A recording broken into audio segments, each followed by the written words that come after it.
Kamala Harris listen to? What were you What's your listening to when favorite- you was high? What was on? What song was it? Oh Snoop? my goodness. Oh yeah, definitely Snoop. Tupac, for Tupac, sure. People quickly jumped on what they saw as a contradiction, given that Tupac and Snoop Dogg were not producing music while she was in college.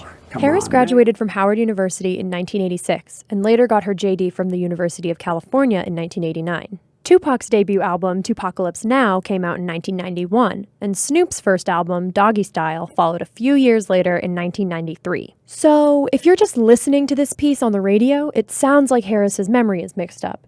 Or maybe she lied about what her stoner jams were in an attempt to sound cool. He passed a historic criminal justice reform, which, by the way, again, when I was working on that issue, because again, there was a lot of sentencing disparities that had a disproportionate impact on the black community here in America. I reached out to Senator Harris's office for a meeting to see if she could become part of that solution, and she never returned the phone call. And I worked with Senator Booker and Senator Durbin across the aisle.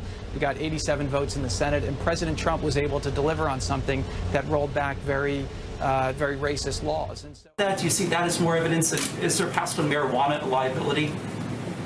Well, she lied. I mean, she said things that were untrue. She is a person that's told many stories that weren't true. She's very big into raising taxes.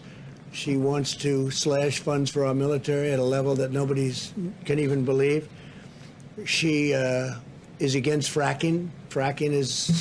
She's against petroleum products. I mean, how do you do that and go into Pennsylvania or Ohio or Oklahoma or the great state of Texas? She's against fracking.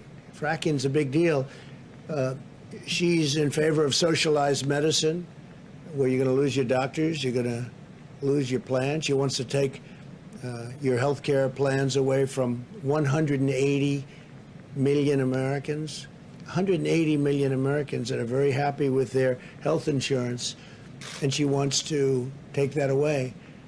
So she was my number one pick. I mean, she was, as they would say, because hopefully you'll start college football, she was my number one draft pick.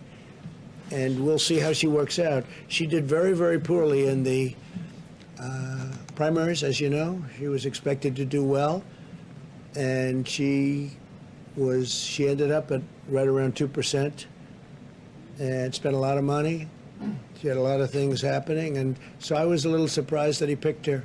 I've been watching her for a long time, and I was a little surprised. She was extraordinarily nasty to Kavanaugh, Judge Kavanaugh then, now Justice Kavanaugh. She was nasty to a level that was just a horrible thing, the way she treated now Justice Kavanaugh.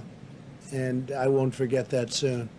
So she did very poorly in the primaries, and now she's chosen. So let's see how that all works Or out. is a marijuana legalization vote for you rather than her because she convicted so many people in the past?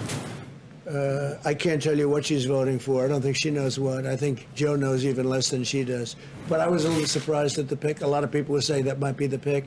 I was more surprised than anything else because she did so poorly. Many people did much better than her in the primaries. She did very poorly in the primaries. And that's like a poll.